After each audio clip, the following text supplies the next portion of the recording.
दोस्तों नमस्कार, मैं डॉक्टर वेद प्रकाश कौशिक। दोस्तों आज हम बात करेंगे अवसाद यानी डिप्रेशन के बारे में।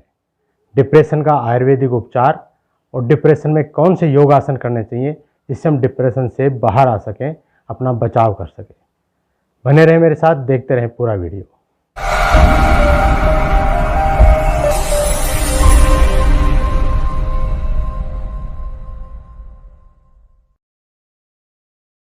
दोस्तों आप सभी लोग जानते हैं कि आजकल अवसाद एक ऐसी बीमारी हो गई है जो अमूमन लगभग लोगों में मिलने लग गई है। कोरोना के बाद व्यापारी वर्ग, छोटे व्यापारी, स्टूडेंट वगैरह काफ़ी लोग इस रोग से ग्रसित हो गए हैं। मेडिकल लाइन में इस रोग को डिप्रेशन कहते हैं और आयुर्वेद में इसको मनोअवसाद कहते हैं, अवसाद भी कहते हैं। सबसे पहले बात करते हैं डिप्रेशन के लक्षणों के बारे में। डिप्रेशन का लक्षण होता है जब आदमी का मन अवसाद की ओर चला जाता है तो वह उदास रहने लग जाता है, मन विचलित रहता है, आंखें लाल लाल रहने लग जाती हैं और चेहरे का जो आभा होती है, चमक होती है, वो फीकी पड़ जाती है। विचारों में हमेशा वो नकारात्मक सोचता है, नकारात्मक विचार उसके अंदर आते रहते हैं। लोगों के साथ बातचीत करने में भी उसको दुख का एहसास होता है। अकेलेपन में वो अकेले बैठा बैठा विचार करता रहता है, सोचता रहता है, एक ही बात पर बार बार सोचता है, उस पर विचार करता है, नकारात्मक सोचता है। उसका भविष्य, मरीज का भविष्य उसको अंधकार में लगने लग जाता है और कई बार वह आत्महत्या के विचार भी उसके मन में आने लगता है और व्यक्ति आत्महत्या भी कर लेता है। रोता रहता है सारे दिन और उसके थकान रहती है और उसके किसी भी काम करने में मन नहीं लगता है। वह अपने भविष्य को अंधकार में देखने के साथ साथ चिंता से पीड़ित रहता है। ऐसा व्यक्ति अगर आपके आसपास है या आप स्वयं हैं, आपके विचार अगर कोई है, तो उसको आयुर्वेद चिकित्सा से आप उसको बाहर ला सकते हैं। ये अवसाद का रोगी आप ठीक कर सकते हैं, आप उसकी हेल्प कर सकते हैं। दोस्तों मैं आपको कुछ आयुर्वेदिक उपचार बताऊंगा और कुछ योग आसनों के बारे में आज इस वीडियो के माध्यम से जानकारी दूंगा। आयुर्वेदिक उपचार में आप इसके अंदर ब्राह्मी, शंखपुष्पी, अश्वगंधा, वच, तगर आदि औषधियों का उपयोग कर सकते हैं। अपने नज़दीक किसी आयुर्वेद चिकित्सक से संपर्क करके आप इन आयुर्वेदिक दवाओं को लेकर के इस रोग से बाहर आ सकते हैं। आप स्वयं भी कुछ आसन वगैरह करके इस रोग से बाहर आ सकते हैं। मन को अगर हम प्रबल कर लेते हैं, मन के विचारों को, अपने धारणाओं को, अपने जो संस्कारों को अपन सही कर लेते हैं, तो हम इस रोग से बाहर आ सकते हैं। परमात्मा में विश्वास रखें, परमात्मा इसमें आपकी सहायता करता है। आयुर्वेद की सत्वावजय जो चिकित्सा पद्धति है उसका प्रयोग इसमें किया जा सकता है। सत्वावजय का मतलब होता है अपने सतोगुण को, अपने जो शरीर में सतोगुण है, रज, तम और सत, तीन गुण होते हैं, सत, रज, तम।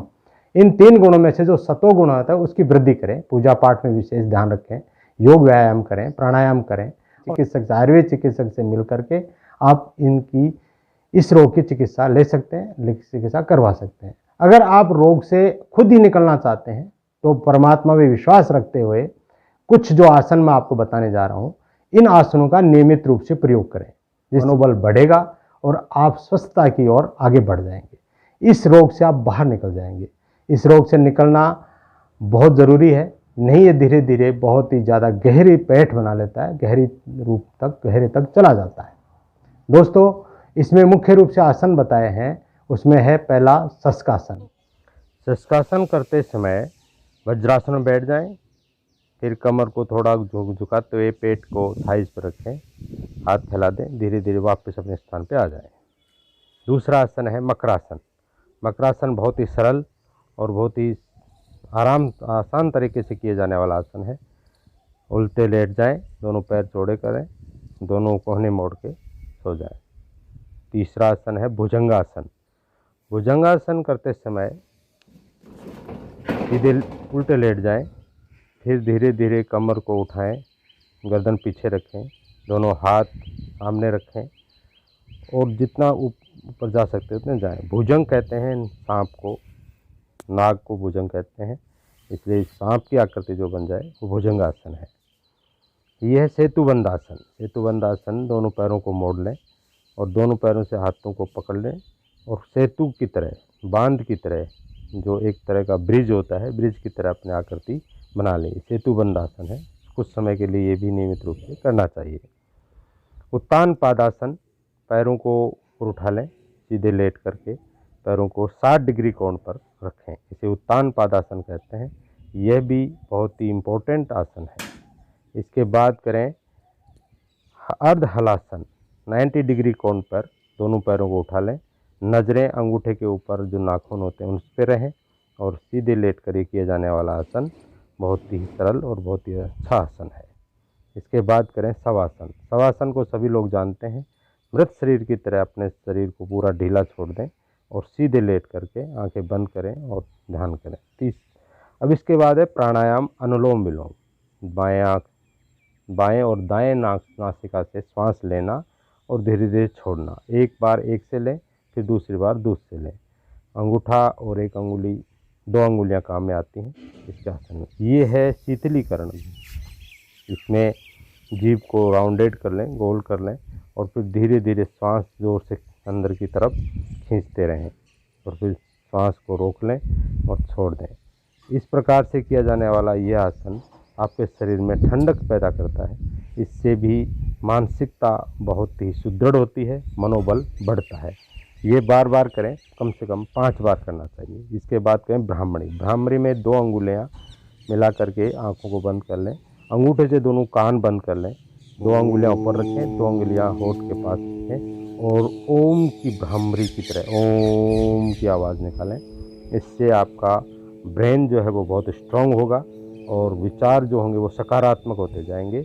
इस रोग में यह बहुत ही इम्पोर्टेंट प्राणायाम है। इसके बाद ध्यान मुद्रा करें, ध्यान योग करें।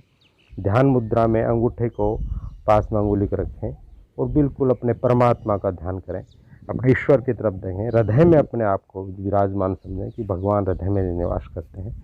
इसका ध्यान करने से, ध्यान मुद्रा में ध्यान योग करने से परमात्मा की प्राप्ति हो सकती है, सकारात्मक की प्राप्ति हो सकती है और अपने जीवन को आप उत्तम और उच्च कोटि का बना सकते हैं। और जब आप परमात्मा में विश्वास करने लग जाते हैं तो आपके मन को बहुत ताकत मिलती है और आप अवसाद से बाहर आ जाते हैं।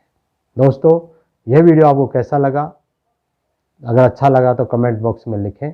अगर आपको कोई आयुर्वेदिक सलाह लेनी है अवसाद के बारे में, डिप्रेशन के बारे में, तो आप मुझे व्हाट्सअप करें, अपनी समस्या बताएं। हो सकता है मैं आपको इस बीमारी से बाहर निकाल सकूं और ये मेरे लिए बहुत ही सौभाग्य की बात होगी। Thank you very much.